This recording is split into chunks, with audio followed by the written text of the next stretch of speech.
lọ́la kó bá yà kú ọlọ́run ọba. ewé ń jẹ́. lọ́la kó bá yà kú ọlọ́run ọba. ewé ń jẹ́.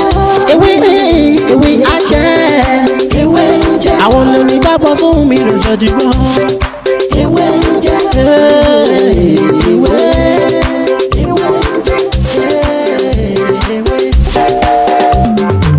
La ilaha illallah.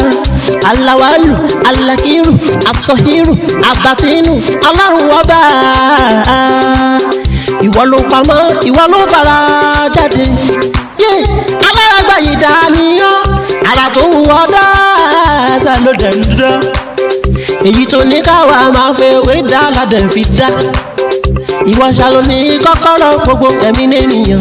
Ẹni tí mo bára sọ ní òní ni bí a ṣe ń lo akọ òkúta àti ẹyọ àtàrí méje fún obìnrin, 9 fún ọkùnrin, àti nọ́mbà tí a mọ̀ sí 5995.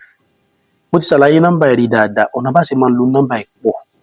Ṣé rí nọ́mbà yìí nínú kà ó ní pé nọ́mbà tó so gbogbo ọmọ ẹ̀dá ènìyàn pọ̀, tó so gbogbo àwọn ẹ̀mí táìrí tó so wọ́n pọ̀.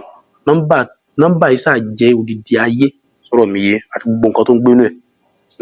Ṣé wá rí tí wọ́n bá fi nọ́mbà yìí ṣe ìfẹ́ràn fún yàn, ó ní agbára gan, sọ̀rọ̀ mi yé, ó ní agbára gan, wàláhì tàláhì sunnah Islam wà. Kò jẹ́ pé tí èèyàn bá fẹ́ fi ṣiṣẹ́ òkìkí, olúwa rẹ̀ náà múra, torí òkìkí oríṣiríṣi nǹkan ló máa ń tẹ̀lé, sọ̀rọ̀ mi ti yé. Ṣé wá rí nọ́mbà yìí bákan náà mo ṣàlàyé bí a ṣe máa ń lò pẹ̀lú òkúta. Tá máa fi kan, tá fi sin ara ń gbẹ́rẹ́ díẹ̀ lórí, tá fi kan ìjẹ́ tá lọ rí mọ́lẹ̀. Àwọn tó ṣe iṣẹ́ nígbà náà tí wọ́n ṣe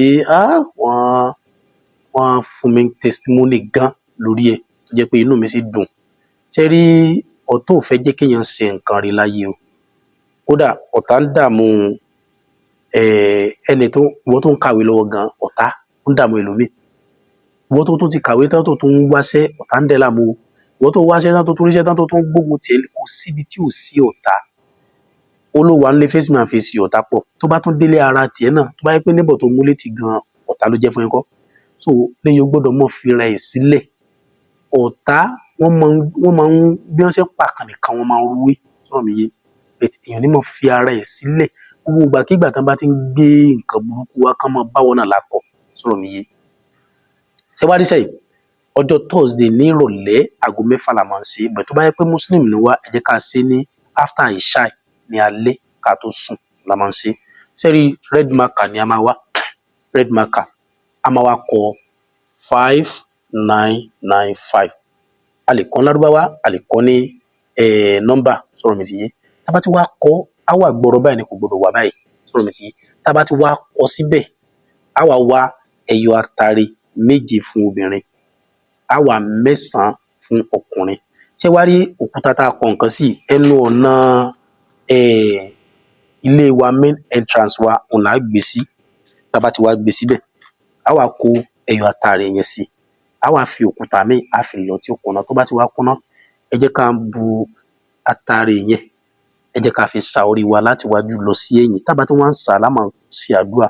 Gbogbo ẹ̀dá, àlùjọ̀nnú ni o, ìwìn ni o, gbogbo ibikíbi tí gbogbo àwọn ọ̀tá ẹ̀ bá wà, wọ́n á máa ṣàdúrà bó bá ṣe wù ẹ́, sọ̀rọ̀ mi ti yé. Á máa fi sa orí wa, á páàkì gbogbo àtàrí yẹn, á fi sa orí wa láti òkè délẹ̀, sọ̀rọ̀ mi ti yé.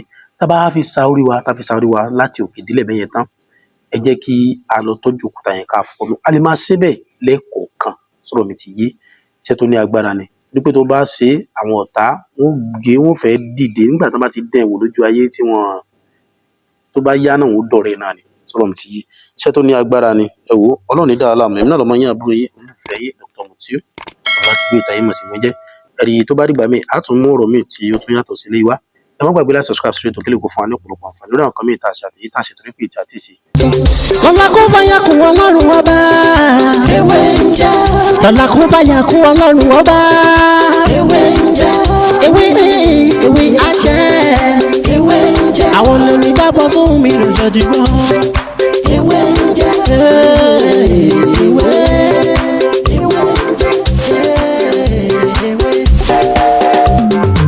La ilaha illallah. alawalu alakiru asọhiru abatinu Ọlọ́run ọba